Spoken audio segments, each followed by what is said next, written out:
I read Miriam Toews' book a few years ago when it first came out, and it had this very profound impact on me. The book kind of seared through me, and it raised so many questions, both personally and in terms of the world that I live in. I think a lot of its power is the way it works on your subconscious. I mean, it's very, very wordy, and a lot of things are said, and a lot of ideas are expressed, and it's very philosophical. But it hit me on an emotional level. It made me feel like I was in the middle of 100 revelations at the same time.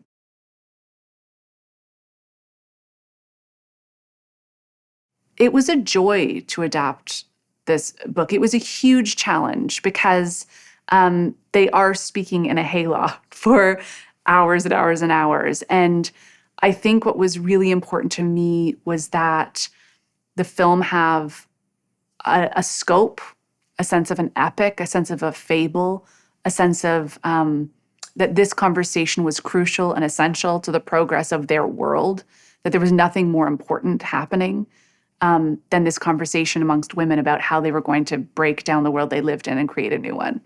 Um, so I kind of was thinking visually from the very beginning with the adaptation, like in the script stage. It was really important for me to imagine those landscapes and the canvas on which on which the story was going to be told.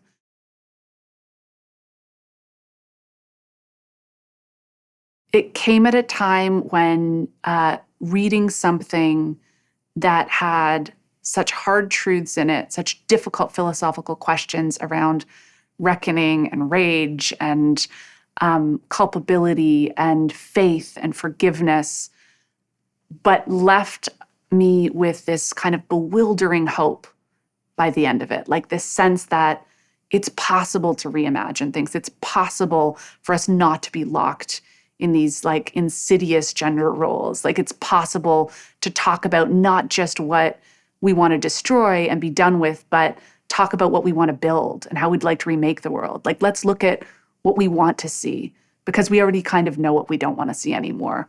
That filled me with a sense of possibility. And it was really hard, especially when this book came out around conversations around gender, to have any hope.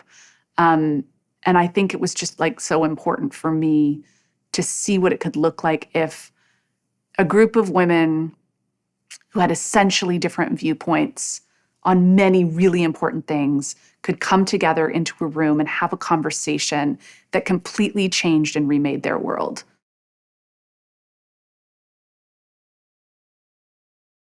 The story of women talking takes place in a hayloft in a remote religious colony.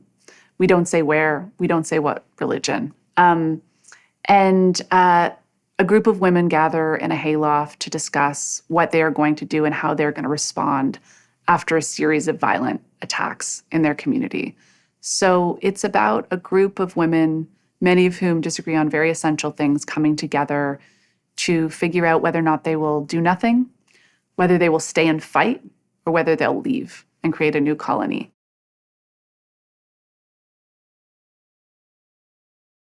Rooney brought an energy to the set that was so much like the energy that Ona brings into the room of women. She was an enormous source of compassion, empathy, an incredible container for the raw and difficult emotions that had to come up in that room.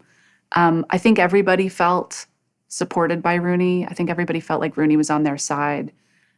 She's so unbelievably present as an actor. She's so alive and awake and willing to make herself vulnerable.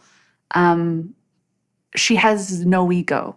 Like she is just this alive kind of vessel of love. Like I can't say enough about what she brought to the room and what she brought to everybody in terms of just making space and holding space for all of the different points of view and energies. And she really was the glue that kept the production together. And she was very, very quiet, but her kindness and her compassion was loud. She's an amazing human being.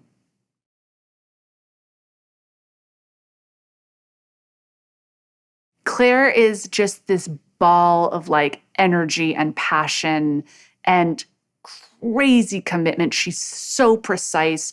I saw Claire one of her most difficult emotional monologues, because we had to go around the room so many times and shoot it in not just a sort of covering way. Sometimes we would have, scenes with 12 people in a room. I saw her do one of her most emotional monologues 120 times over, I think, 2.5 days. And there was never a wavering of the kind of the meticulousness, the precision. Like, she's just a machine. She's like an acting machine. Like, I've never seen that level of skill and stamina and precision. It's just mind-blowing. So we were all just sort of in awe of Claire.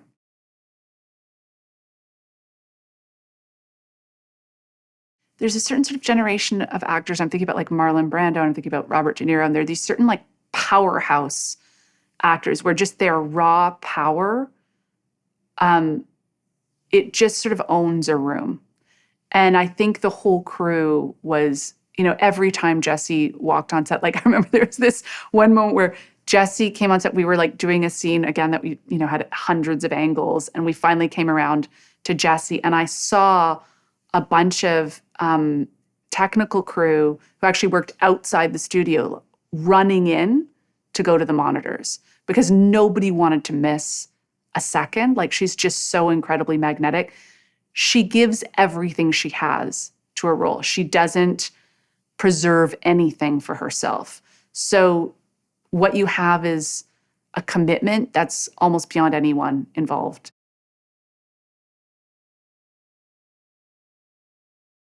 He is incredibly creative. He is an amazing team leader. So he brings out the best in everybody in his department. Everyone feels included. And he was meticulous in his research. Like, we really, even though, we don't specifically say the word Mennonite in this film, we did emulate the details of a Mennonite colony very, very closely. And so Peter's research was meticulous. And his work was meticulous too. I mean, he's done every job in that department. So he really knows, he's incredibly skilled, and an amazing builder. And I was just really, I was taken aback by how much he was sort of embracing and inhabiting the characters as he created their spaces.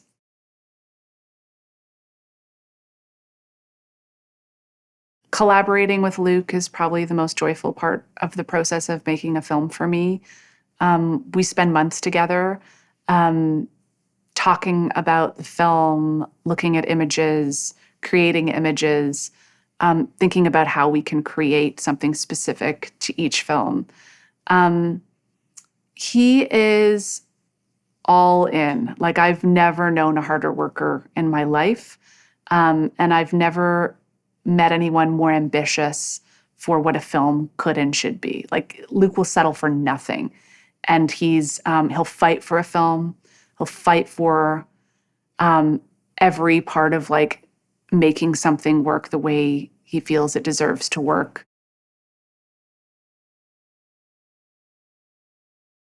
She was meticulous.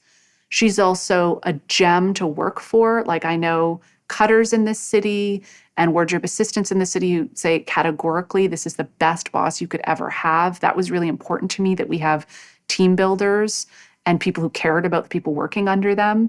But I just think nobody could have done what Kida did on this film. Like, her respect for that community, her desire to represent them well and accurately, her input at every stage of the process. She was an enormous asset to the film on every level. And I think we were all completely blown away.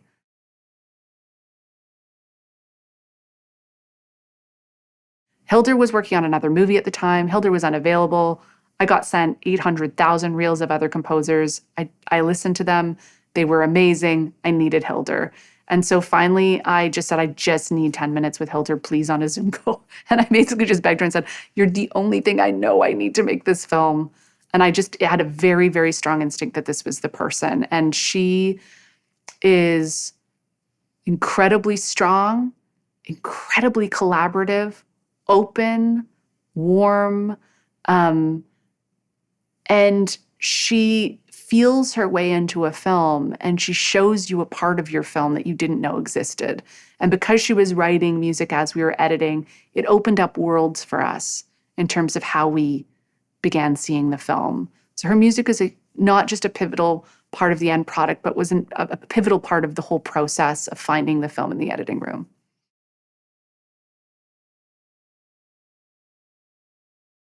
I think the most important thing this film has to contribute is, and that the book had to contribute, is that we're living in a time where there's a lot wrong and there's a lot we have to change. There's a lot we have to tear down.